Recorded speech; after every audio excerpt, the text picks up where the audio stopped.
Je m'appelle Johann Heinrich Pestalozzi. Je suis né le 12 janvier 1846 à Zurich. Mon père est médecin et je vis une petite enfance heureuse jusqu'en 1851, année de son décès. Surprotégé par ma mère et sa servante, je n'ai pas l'occasion de jouer avec des camarades et vis une scolarité marginale. Je suis l'objet de moqueries et de harcèlement de la part des enfants de mon quartier. Malgré mes capacités, je ne suis pas un élève assidu et n'achèverai pas mes études de théologie et de droit. Durant mon enfance et mon adolescence, les vacances chez mon grand-père, pasteur, me confrontent très tôt à la misère régnant dans les campagnes, ce qui suscite en moi une révolte qui me mènera ma vie durant à tenter de tirer le peuple de la misère. C'est pourquoi je décide de m'orienter vers un apprentissage agricole. Cependant, comme étudiant, inspiré par les théories de Rousseau, je mène avec des camarades quelques activités subversives visant à réformer la vie politique. Cela déplaît beaucoup à la bourgeoisie zurichoise. Malgré tout cela, je tombe amoureux d'Anna Schultes, fille de riches commerçants qui désapprouvent fortement cette idylle. En 1769, j'épouse Anna sans le consentement de ses parents. Notre fils unique, Hans Jakob, naît en 1770. Je l'éduque sans trop de succès, selon les principes de l'Émile de Rousseau. Au printemps 1771, nous emménageons dans notre ferme toute neuve, le Neuhof, à Bier, en Argovie. Une succession d'échecs tendant l'élevage, la culture et l'accueil d'enfants pauvres nous contraignent à renoncer à notre activité agricole. Afin de convaincre de la nécessité d'améliorer les conditions de vie du peuple, je me consacre dès lors à l'écriture. L'édition en 4 volumes de Léonard et Gertrude obtient immédiatement un très grand succès. Dans un premier temps, je suis intéressé par les idées de la Révolution française. Cependant, je prends mes distances lorsque j'apprends les violences et les crimes commis en son nom. Sollicité par les autorités de la République helvétique, j'accueille dès septembre 1798 à Stans, dans un couvent désaffecté, les orphelins victimes de l'invasion de l'armée française. Cette courte expérience terminée brutalement 9 mois plus tard me convainc que l'éducation et l'enseignement sont la condition nécessaire à l'éradication de la misère. C'est pourquoi je décide de devenir maître d'école.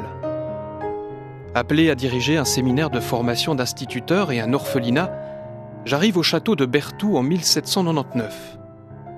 Assisté de maîtres réputés, je développe les premiers principes de ma méthode. En 1804, je dois quitter les lieux, car l'Ancien Régime a rétabli le bailli bernois dans ses fonctions.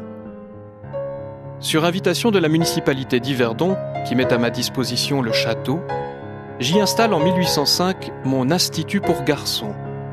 Ce véritable laboratoire pédagogique connaîtra très rapidement une réputation internationale et attirera de nombreux visiteurs venus de toute l'Europe. Ouvert aux idées nouvelles, je créerai encore 3 instituts destinés aux jeunes filles, aux sourds-muets et aux pauvres. Je crois absolument nécessaire d'instruire également les jeunes filles du peuple analphabète, qui sont souvent victimes d'abus et sans défense. En côtoyant le fils sourd-muet de ma servante, je prends conscience que les enfants porteurs de ce handicap sont aptes à recevoir une instruction en utilisant la langue des signes nouvellement développée. Avec la création de l'Institut pour les pauvres, je réalise enfin l'objectif de toute ma vie, former des enfants pauvres capables d'instruire leurs congénères. Malgré un très vif succès, je dois faire face une fois de plus à de très grandes difficultés financières et mon rêve s'achève après 9 mois. Peu intéressé par la gestion administrative et financière, je suis également dépassé par les tensions qui se développent entre les maîtres. Il faut dire aussi que j'ai eu en plus la grande douleur de perdre ma chère Anna en 1815. Elle s'est sacrifiée à moi en me restant fidèle dans la misère jusqu'au seuil du tombeau. La situation de l'Institut du Château continue à se dégrader. Âgé de 79 ans, fatigué et dans l'incapacité de conduire mon institut, je quitte Yverdon en février 1825 10 ans après le décès de ma chère épouse. Je trouve asile chez mon petit-fils Gottlieb, dans sa ferme du Neuhof à Bier. Durant les 2 dernières années de ma vie, je me consacre à l'écriture pour établir le bilan de ma vie et défendre mes idées. Malade et épuisé, je meurs le 17 février 1827, à l'âge de 81 ans, chez mon médecin à Brugg, près de Bier.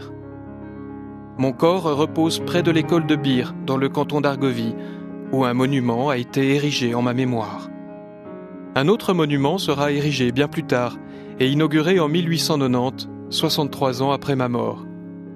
Il s'agit d'une statue qui a été placée à Yverdon sur la place devant le château, siège de mon institut, et sur le socle de laquelle il a été gravé une phrase que j'ai souvent prononcée : « J'ai vécu moi-même comme un mendiant pour apprendre aux mendiants à vivre comme des hommes ».